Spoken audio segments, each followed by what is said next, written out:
Pertama, fatwa itu adalah jawaban terhadap masalah. Berarti fatwa itu muncul ketika ada orang bertanya.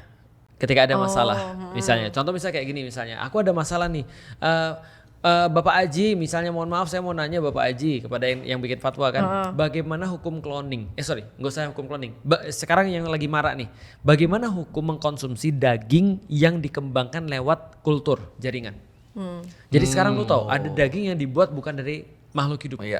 Jadi ada dia ngambil sel dari ayam dikembangin jadi daging ayam. Tapi jadi tidak pernah disembelih, tidak pernah bunuh dan segala tidak macam. ada bismillahnya.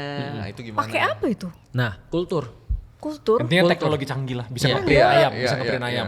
Nah, hukumnya gimana? Dulu tanaman ada. Istriku Ummu Alilah belajar kultur jaringan dulu untuk Keren tanaman. banget sih itu. Nah, jadi dia bisa ngambil salah satu bagian daripada tanaman, muncul tanaman itu nanti.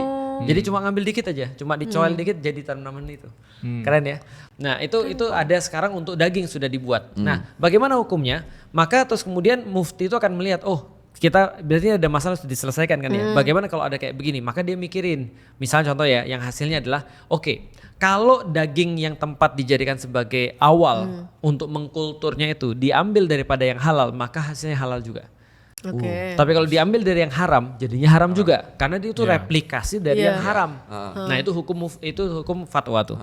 Nah, pertanyaan lu bagus. Kenapa orang bisa memutuskan, ada orang nggak bisa memutuskan? Jawabannya sederhana, kualifikasi. Raymond, kalau lu tanya Raymond tentang bisnis dan lu tanya gua tentang bisnis, udah pasti Raymond lebih valid daripada aku. Karena Raymond belajar itu, Raymond bahas itu. Tapi kalau misalnya lu tanya dunia permesuman sama Raymond, jelas lebih jago dia. Dia itu koi. Iya, siapa lagi? Berarti dia ada sertifikasinya ya? Ada sertifikasinya. Ngambil dari mana itu? Contoh ya, seorang mufti itu dalam proses penentuan hukum itu ada 4 yang dilihat. 4 ya, iya. Pertama adalah faktanya, dia harus ngerti faktanya banget. Yang kedua adalah hukumnya.